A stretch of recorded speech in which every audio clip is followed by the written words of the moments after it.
Témoignage, une parole, quelque chose à dire.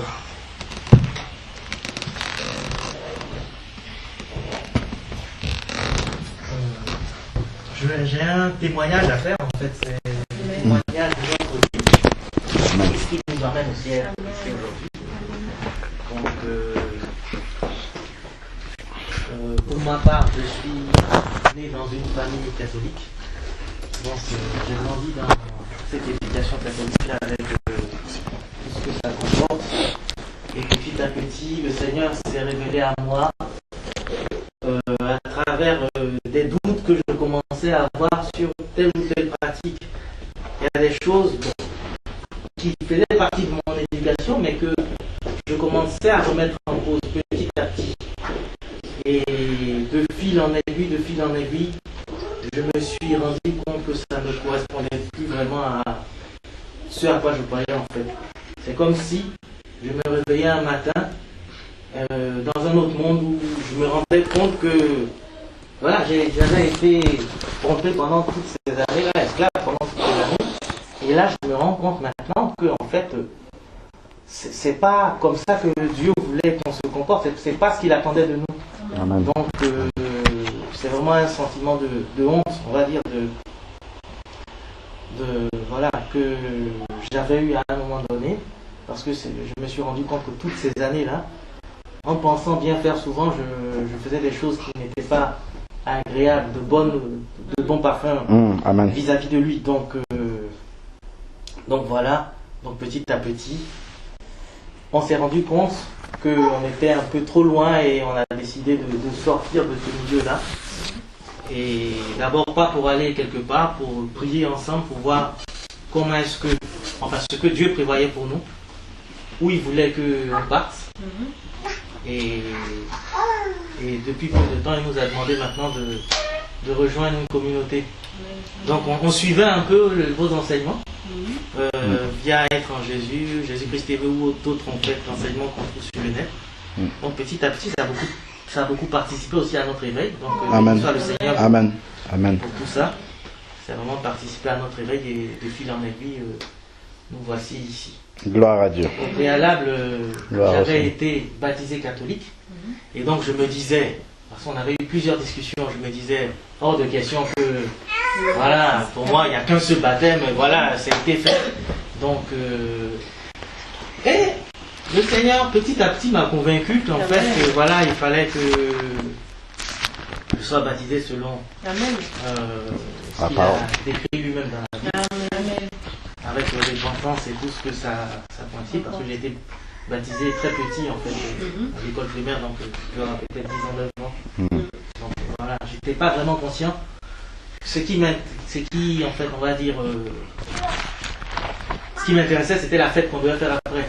Voilà, tout ça, cette ambiance-là qui était plutôt, voilà, donc c'était pas le baptême en lui-même en fait.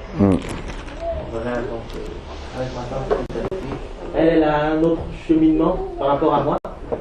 Mais bon, voilà, en fait. Gloire au Seigneur. Pour continuer, en fait, moi, on va dire que moi, je suis née dans une famille, on va dire, qui ne pratiquait pas de religion particulière. Ma mère était, je ne sais pas si vous connaissez Digma, c'est une religion traditionnelle. Et mon père, il ne croyait pas on sait qu'il y a un Dieu et voilà quoi. Il ne croit pas en Jésus. Donc après, à côté, on avait des oncles et des tantes catholiques.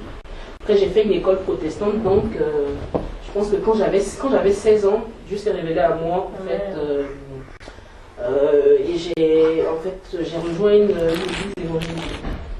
Donc là, j'ai été baptisée avec repentance et tout, et puis bon, à la maison, ça se passait pas bien. Donc entre toutes les persécutions, toute la famille qui s'opposait, tous les hommes qui venaient nous parler et tout. Donc enfin, à la fin, il y avait une pression tellement grande que j'ai laissé tomber. On va dire, j'ai eu un an où j'avais vraiment, je m'étais vraiment consacrée à Dieu pendant un an. Mais après, avec quand même, je pense aujourd'hui avec du recul, quelques points qui n'étaient pas forcément positifs. Par exemple, j'étais convaincue que moi j'étais dans le vrai, tous ceux qui étaient autour étaient dans le feu. Donc à la maison, je parlais à personne. Donc tout ça faisait que voilà, la pression devenait encore plus grande. Qu'est-ce qui se passe du jour au lendemain? Elle change, elle abandonne tout, elle jette tous ses habits, elle veut parler à personne parce que tout le monde est mauvais. Voilà, donc finalement, bon, la pression était trop forte, j'ai laissé tomber. Bon, après, moi j'ai toujours cherché Dieu d'une façon ou d'une autre. Après, j'ai rejoint une école où tout le monde autour de moi était catholique. Donc je me suis dit, bon, tout le monde est catholique, donc je fais comme les autres. Et puis voilà, après moi j'aimais bien chanter. Donc il y a la chorale, on va à la chorale, on chante, on revient. Mais la vie ne traduit pas le... Voilà. Donc la vie à côté n'a rien à voir avec ce que le Seigneur demande. On ne dit pas plus la parole que ça.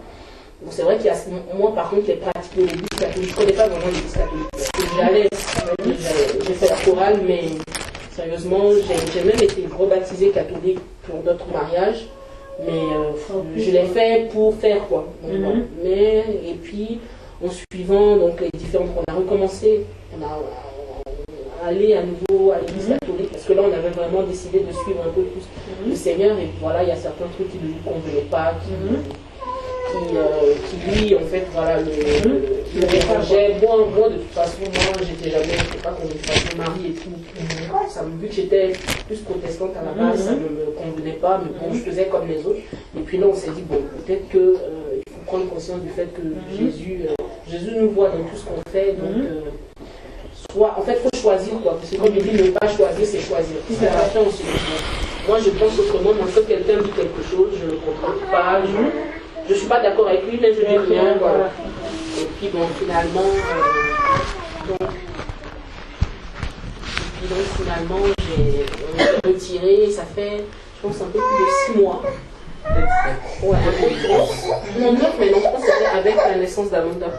Donc 9 mois où on s'est un peu mis de côté, où on est sorti de l'église catholique, mais on restait plus à la maison, à prier et tout. Donc voilà.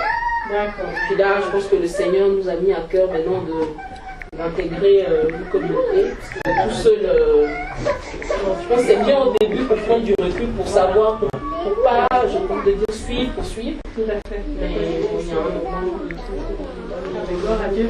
Amen. Amen. Amen. Je t'amène de ça.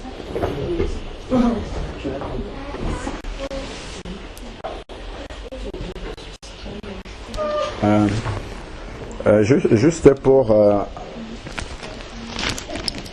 apporter un petit éclairage par rapport à ce qui a été dit, que Dieu soit béni. C'est vrai qu'on a tous des cheminements un peu différents qui se rejoignent souvent les uns les autres. Moi aussi j'ai grandi dans une famille protestante, on va dire, où moi j'ai pas été baptisé bébé, mais c'était à l'âge déjà adolescent, 15-16 ans, que j'ai eu quelques gouttes d'eau sur la tête. Et ça a été un grand blocage pour moi lorsque je me suis converti, parce que je pensais que mon baptême était valable. Donc, lorsqu'on regarde la parole de Dieu dans Éphésiens, chapitre 4, verset 5.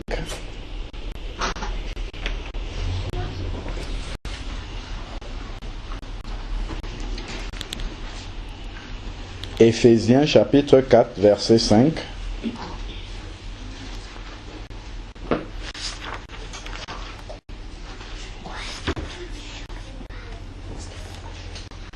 La Bible dit que il y a un seul Seigneur, une seule foi, un seul baptême. Bien sûr, on continue, un seul Dieu et Père de tous, et qui est au-dessus de tous, parmi tous et en tous. Mais c'est un seul baptême en fait sur lequel on doit s'arrêter. Il y a un seul baptême.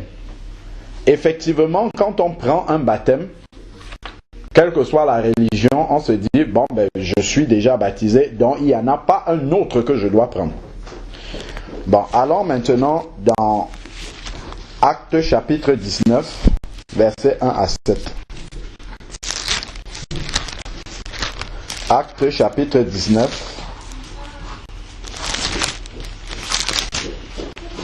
versets 1 à 7.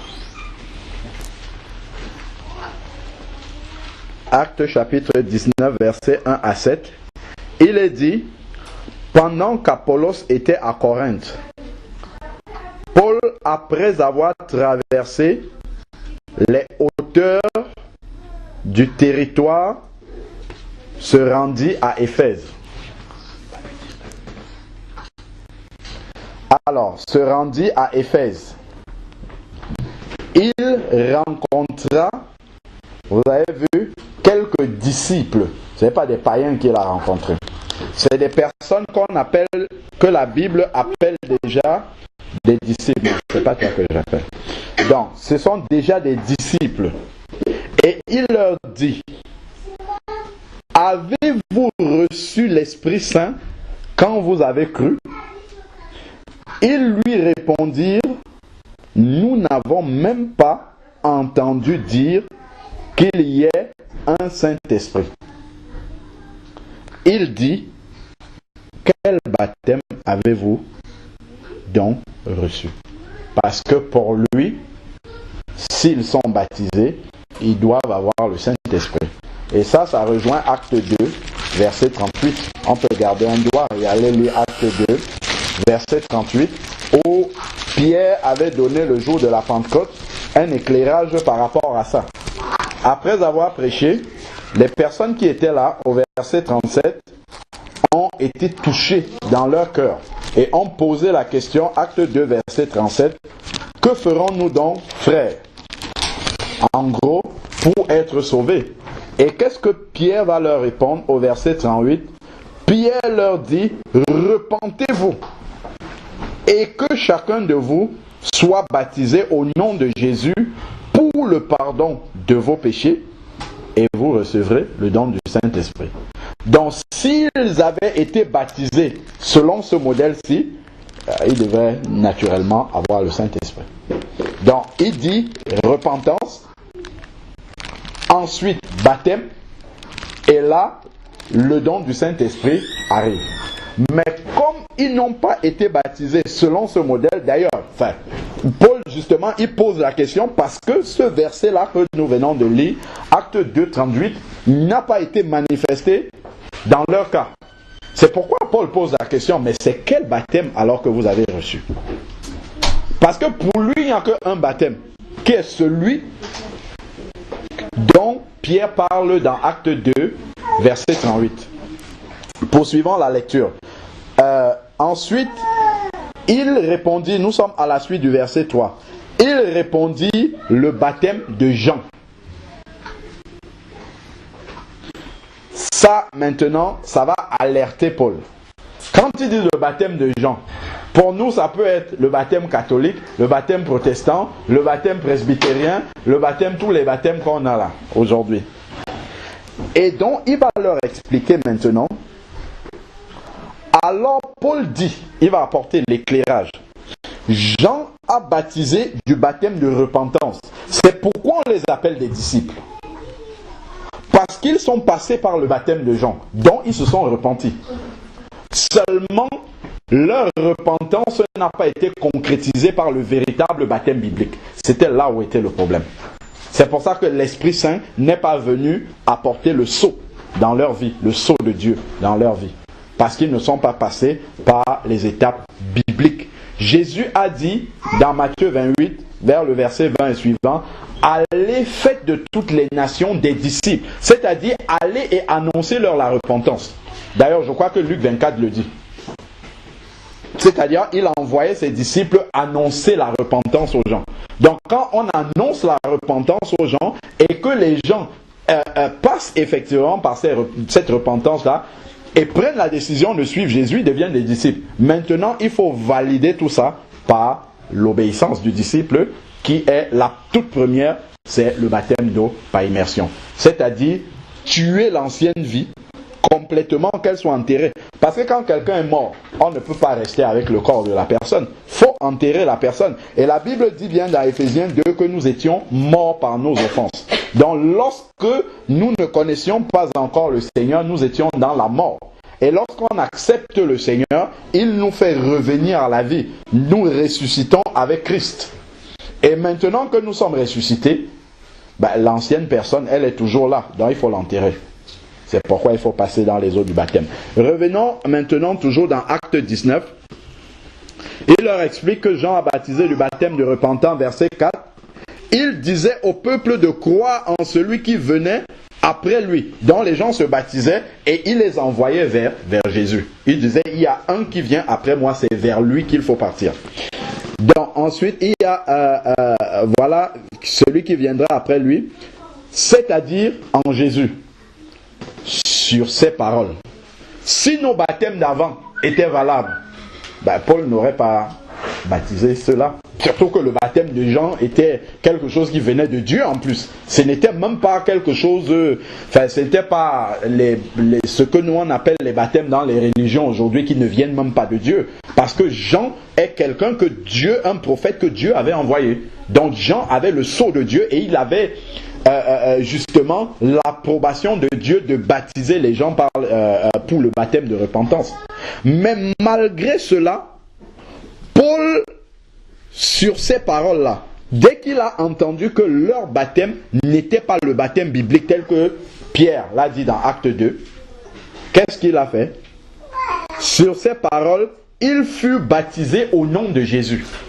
Donc, Paul a mis en conformité leur baptême pour que l'Esprit Saint vienne maintenant pour valider et mettre le sceau sur leur vie spirituelle. Donc voilà pourquoi effectivement, si nous venons, quelle que soit la religion dont nous venons, si notre baptême n'est pas conforme, repentance complète, confession de Jésus par notre bouche, parce que la Bible dit aussi dans Romains 10 au verset 9, que celui qui confesse de sa bouche le Seigneur Jésus et qui croit dans son cœur que Dieu l'a ressuscité d'entre les morts, il sera sauvé. Donc, si on n'a pas fait cela, ça veut dire que notre démarche est incomplète, même si on est même né de nouveau. Nous avons également ce passage dans Marc 16,16 qui dit que celui qui croira, mais ça ne s'arrête pas là, et qui sera baptisé sera sauvé. Donc, le baptême vient effectivement valider, faire mourir l'ancienne vie et valider la vie nouvelle qui commence avec le sceau du Saint-Esprit. Quand Jésus lui-même est sorti des eaux du baptême, il y a une voix qui s'est fait entendre du ciel qui a dit « Celui-ci est mon fils ». Donc, la validation du Père est venue pour dire que celui-ci appartient à ma famille. Quand il dit « mon fils », c'est ma famille, c'est l'Église. Donc, de la même manière, lorsque aujourd'hui quelqu'un sort des eaux du baptême, Dieu dit « Celui-ci appartient à ma famille ».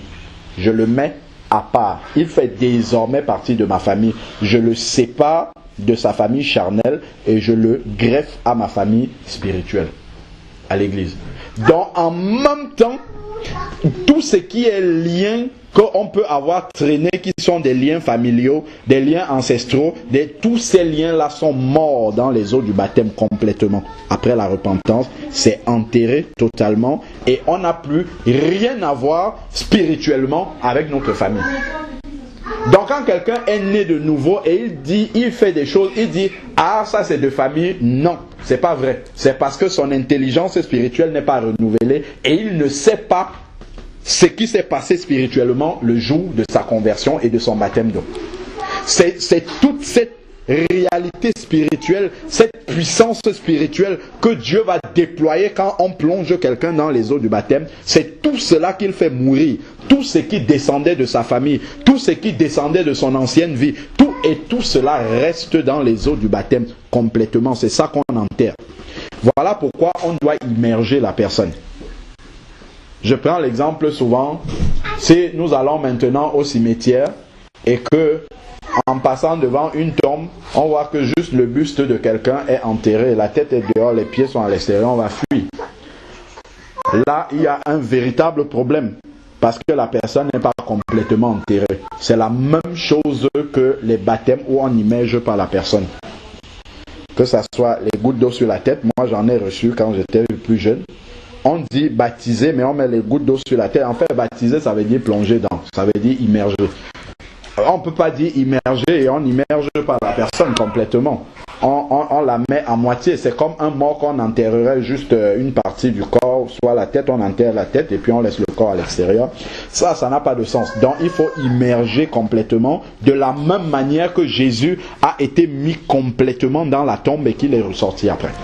Donc c'est pourquoi il faut immerger. Donc maintenant Paul ici, il les a baptisés au nom de Jésus. Parce que cela était nécessaire, ce n'était pas un détail. Et ensuite, il va leur imposer les mains et le Saint-Esprit descend sur eux et ils se mettent à parler en langue. Donc, effectivement, la démarche de passer dans les eaux du baptême conformément à la parole de Dieu est indispensable, en fait. Sinon, même si on a expérimenté la conversion, on va tourner en rond. Et moi, je l'ai expérimenté. J'ai résisté pendant 6 mois avant de passer dans les eaux du baptême et j'ai pu observer, constater comment ma vie spirituelle tournait en boucle. Je ne me sentais plus avancé. Au début, quand je me suis converti, j'ai senti vraiment le renouvellement en fait de ma pensée, mais après j'ai commencé à tourner en boucle. Ça n'avançait plus.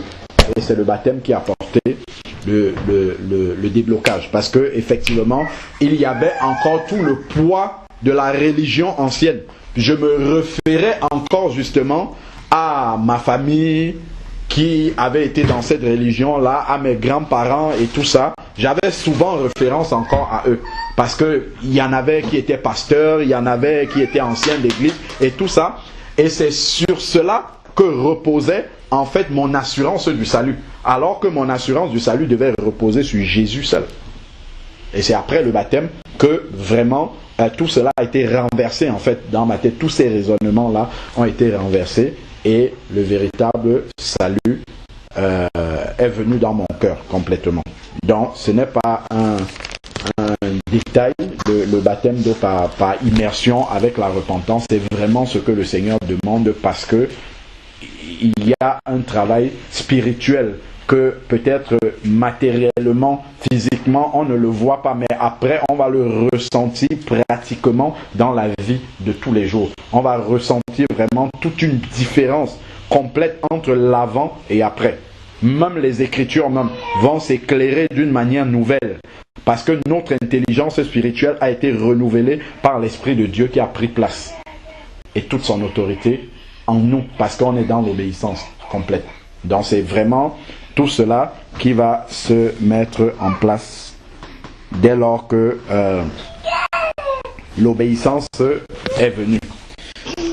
Donc voilà un peu quelques mots qu'on peut mettre sur votre démarche. C'est vraiment le Seigneur qui vous conduit dans cette